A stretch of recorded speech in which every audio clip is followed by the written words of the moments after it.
शुक्रिया हिमांशु भाई, तो जल्दी आपने माइक दे दिया।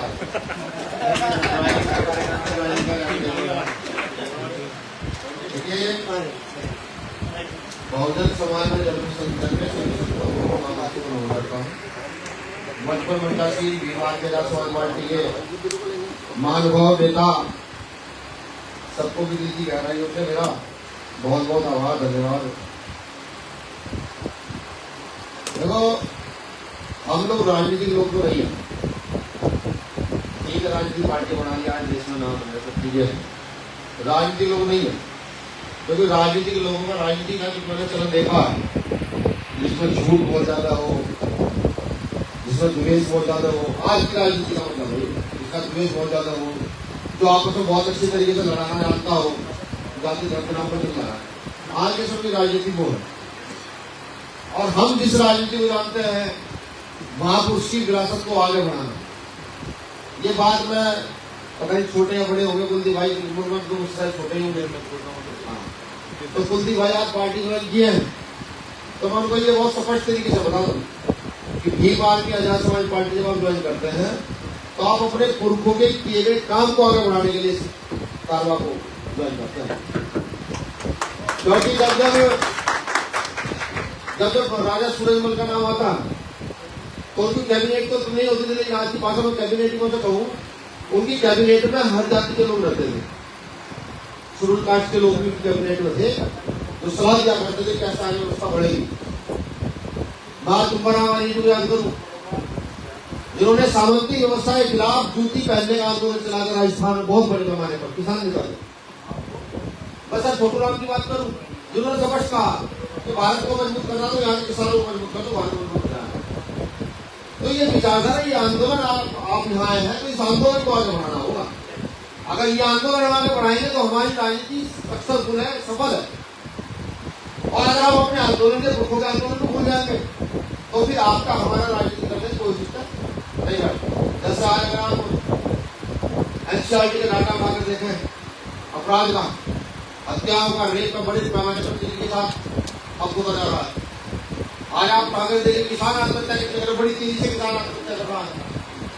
आप अगर मजदूर की प्रति व्यक्ति आएगी जिसे वो सोचना शुरू करें तो आपको यहाँ व्यापारी की प्रति व्यक्ति आए तो बढ़ती मिलेगी, मजदूर किसान की प्रति व्यक्ति आए जमीन को दराज मिलेगी। देखिए, हमें सोचना जरूरी है, हम है कौन। हम सिर्फ किसी देश के नागरिक नहीं है, तो कहते हो कि भारत के लोग नहीं, हम भारत के लोगों के साथ साथ उनका गुरूर भी है, जिन्होंने इस देश की आजादी से लेकर के, किसानी से लेकर के, मजदूरी से लेकर अपनी जीवन की आहुतियां यहाँ दी है, जिन्होंने अपना पूरा जीवन देश में लगाया। हम उनकी उम्मीद है, और इन उम्मीदों पर कब खड़ा उतरा जा सकता है, जब आप सिद्धांतिक तौर पर मजबूती से खड़े रहें। मैं स्पीकर बाबा साहब का उदाहरण दूं कि डॉक्टर बाबा साहब अम्बेडकर के सिद्धांतिक तौर पर न खड़े होते तो हो सकता है कि बाबा साहब अम्बेडकर जिस समाज से आते थे वो समाज आज इस देश में राजा होता, लेकिन नहीं, डॉक्टर अम्बेडकर अपने सिद्धांतों पर खड़े रहे, और सिद्धांतों पर खड़े रहने के साथ साथ जैसे जम्मू कश्मीर का मुद्दा जब हम देखते हैं और बाबा साहब अम्बेडकर से उसकी सलाह ली है, तो मैं समझता जो क्षेत्र मुस्लिम बहुल्य क्षेत्र है वो मुस्लिमों को दे दिया जाए, जो हिंदू बहुल्य क्षेत्र है वो हिंदू है, बहुत बहुल्य क्षेत्र है, एससी बहुल्य क्षेत्र वो भारत के पास है, समझ तौर पर नहीं। तो हमारी जो राजनीति है, हमारी जो विचारधारा है, जो बहुजन आइडियोलॉजी है, वो यही है, व्यवस्था। एक तरफ सामंती व्यवस्था और एक तरफ अम्बेडकरवादी व्यवस्था। मैं काशीराम साहब को पढ़ रहा था तो एक व्यक्ति ने कहा कि एक समय ऐसा इस भारत में आएगा जब भारत में दो व्यवस्थाएं काम करेंगी, एक मनु की व्यवस्था और दूसरी अम्बेडकर की व्यवस्था। अब ये तय देश के नागरिकों को करना हो किस व्यवस्था के साथ चलेंगे, मनु की व्यवस्था के साथ चलेंगे, अम्बेडकर की व्यवस्था के साथ। अभी मेरे साथी पत्रकार साथी मुझसे पूछ रहे थे महिला आरक्षण पर, महिला बिल पास नहीं होने दिया गया है। हालांकि बीजेपी रात को 12 बजे पास करनी थी, तो बीजेपी का मन नहीं है, क्योंकि उनकी आइडियोलॉजी में महिलाओं को समानता का कोई कॉन्सेप्ट है ही नहीं।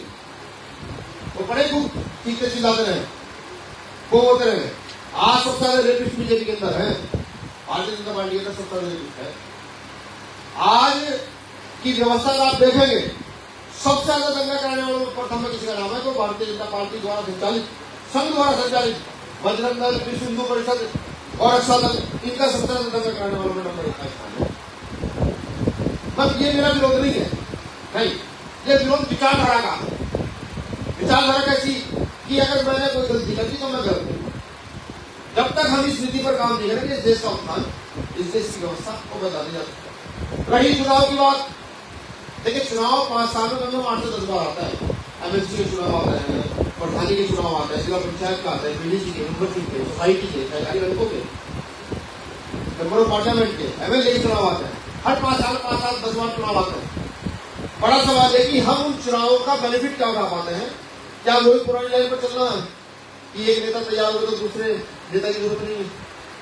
नहीं, अगर विचारधारा बदलनी तो आपको हर गली मोहल्ले में एक पढ़ा लिखा नेता तैयार करके खड़ा करना होगा जो अपनी बात को बड़ी मजबूती से रख सके। और मैं कुलदीप भाई से अपेक्षा करूँ, अपेक्षा मुझे उम्मीद है, जो मैंने पता किया आपकी वजह से, कि आप इन उम्मीदों पर खड़ा उतरेंगे। अगर आप खुद भी गलत है और कहीं को बात होने लगे तो आप कहेंगे मुझसे गलती हुई है, गलती को सुधार करूंगा। जिस दिन हमारा दिल इतना बड़ा है, मुझे भारत की राजनीति बदलेगी, मुझे भारत की व्यवस्था बदलेगी, भारत की प्रतियोगिताएं बदलेगी, भारत के नागरिक उत्थान जुड़ जाएंगे, भारत में किसान मजदूर आत्महत्या नहीं करेगा। लेकिन आज भारत का जो व्यापारीकरण किया जा रहा है, उस व्यापारीकरण को रोकने के लिए इस देश में आर्टिकल 326 जो डॉक्टर अम्बेडकर ने दिया उसका प्रयोग करना जरूरी है। और आर्टिकल 326 ये कहता कि 18 साल की उम्र के बाद आपको मत का अधिकार मिलता और वोट का अधिकार लोकतंत्र की सबसे पहली सीढ़ी है। इस आर्टिकल को समझाना, बताना और लोगों को यह बताना कि ये वोट की जो ताकत है ना, ये वोट की ताकत, ये सिर्फ सरकार बनाने, सरकार गिराने के लिए नहीं है। ये वोट की ताकत इस देश के नागरिकों के उत्थान के लिए है। ये वोट की ताकत आपके खेत की इनकम कैसे बढ़ेगी उसके लिए है। ये वोट की ताकत अपराध का डाटा कैसे कम होगा ये उसके लिए है। ये वोट की ताकत है जो तानाशाही करते हैं, कहते हैं कि हम ही तानाशाह हैं, उनकी रसमती कैसे होगी उसके लिए है। ये जाकर के काम को समझाना, यही हम सबका उद्देश्य है। वरना यहाँ वो शोषक जातियां जिनका शोषण बड़े लंबे पैमाने पर इस देश में हुआ, अगर वो एकजुट हो जाए तो क्या यहाँ सरकार चलाना तो ज्यादा बड़ा काम है, छुट्टी का काम है। अगर वो शोषक जातियां एकजुट हो तो जो जातियां शोषक जातियों से थोड़ा ऊपर उठी है, जिन्होंने एजुकेशन हासिल की, जिन्होंने अपने काम पर ध्यान दिया, भाई अगर आप मुझसे अच्छी बात करें तो यहाँ जाओ।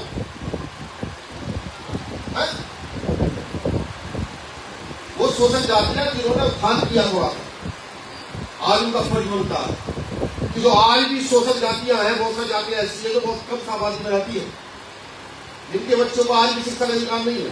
मैं अपने गांव गया 6 महीने पहले, तो वहां एक जाति होती है, उसका बेटा इतनी अच्छी कला कर पा रहा था कि जब मैंने देखा, मैंने उसे कहा कि शायद नहीं दे रहा था ना, भैया पैसे नहीं, मैंने उसका पैसे एडमिशन करा, मैंने सोची को दिया,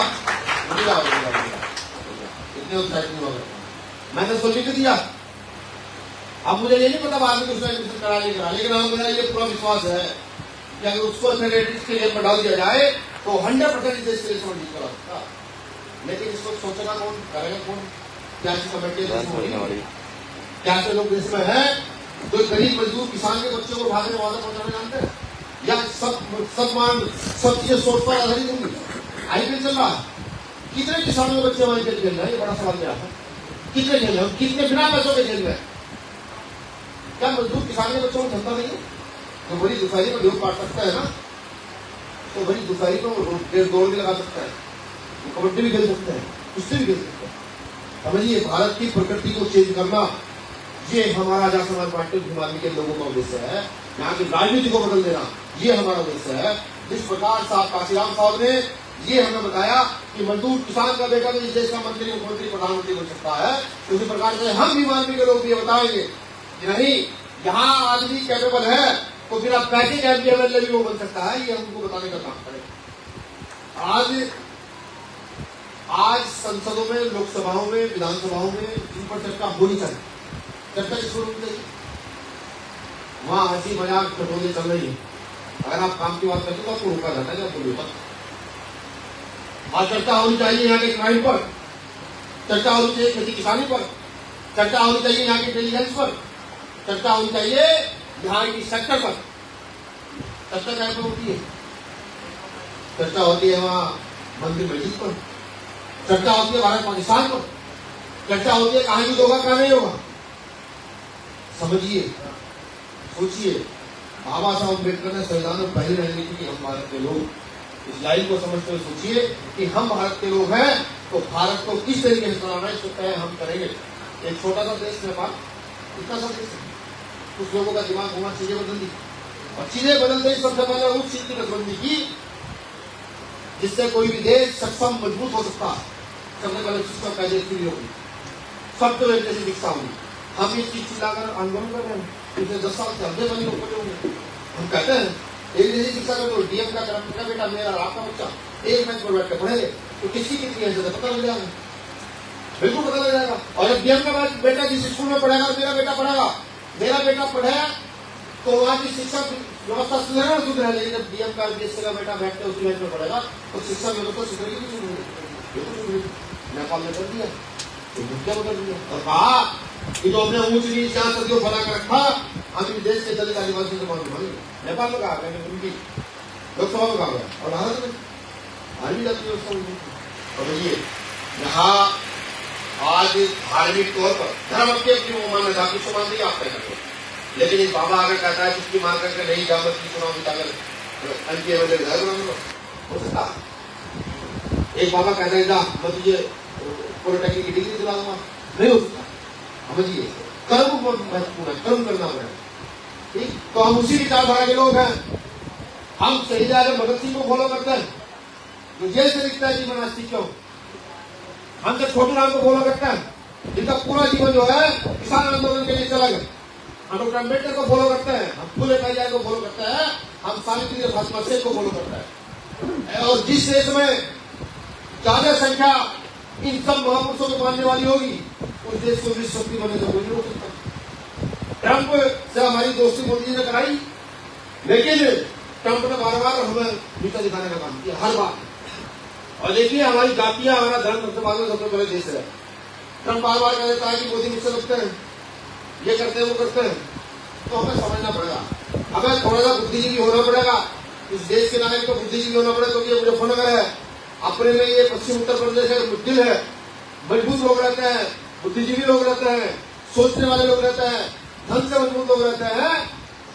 और जो इन सब चीजों मजबूत होता है वही व्यवस्था को आगे बढ़ा सकता है। तो मुझे आशा नहीं पूरी उम्मीद है जो तमाम साथी आज जुड़े आजाद समाज पार्टी की विचारधारा को समझते को आगे बढ़ाए, बड़ी मजबूती से जनता डंडा बुलंद करेंगे और एक दिन इस देश में जो नहीं होना चाहिए, जो आज बड़े पैमाने से ऊपर हो रहा है, उसको रोक देने का काम करेंगे। और सबसे बड़ी चीज कि एक दिन हम खुद पर गर्व करना भी महसूस करेंगे। नहीं, जब इस देश में ऊंच नीच भेदभाव पर बड़ी लड़ाई चल रही थी, जब संविधान पर हमले हो रहे थे, तब हम लड़ रहे थे उनके खिलाफ जिनकी सत्ता यहाँ पर थी। और ये भी हमें एक दिन जरूर लड़ूंगा। अब आप देखिए 14 अप्रैल बाबा साहब अम्बेडकर की जयंती आती है, बाबा साहब की प्रतिमा शिक्षा देश में तोड़ी जाती है। सबसे आप आंकड़ा उठा के देखेंगे, सोशल मीडिया में उठा के देखेंगे, बाबा साहब की प्रतिमा तोड़ी, बाबा साहब अम्बेडकर की प्रतिमा तोड़ दी। मैं निवेदन करता हूँ आपके जो हमारे मीडिया मंत्री साथियों से जो काम को करते हैं कि एक बार डॉक्टर अम्बेडकर को पढ़ने का प्रयास करें। अगर आपने डॉक्टर अम्बेडकर को पढ़ा तो पेयजल योजना क्या होती है ये आपको पता लगा, भारत में किसने स्थापित की, भारत की अर्थव्यवस्था कैसे चल रही है, आरबीआई की स्थापना करने वाले कौन थे ये आपको पता चलेगा। ये संविधान कैसे लिखा गया, कहां से लिखा गया, कितने दिन में लिखा गया, कहां से इसका क्या क्या चीजें उठाकर लाई गई, ये आपको पता चलेगा। और मेरा ये दावा है कि जिसने डॉक्टर अम्बेडकर को पढ़ लिया तो मुझे नहीं लगता जो कभी जीवन में डॉक्टर अम्बेडकर का विरोध कर पाएगा, वो सब कुछ छोड़कर डॉक्टर अम्बेडकर का नहीं हो यार, ये मेरा दावा। तो शुक्रिया, आप सब लोग आए और आप लोगों ने इतनी महत्वपूर्ण तरीके से पार्टी ज्वाइन की। हर घर तक बीमारी को पहुंचाओ, हर घर तक आजाद समाज पार्टी को पहुंचाओ, जिससे धन वालों का प्रभाव कम हो सके और मन वालों का मन ऊपर उठ सके, इससे कमजोर मजबूत महसूस करने लगे और मजबूत ये कहे कि कमजोर के साथ चलेंगे तो मजबूत हो पाएंगे, उस दिन व्यवस्था बदल जाएगी। शुक्रिया, जय भीम, जय भारत, धन्यवाद। मैं फिर भाई को एक बार धन्यवाद देता हूँ। एक बार उनके घर गया बाबू जी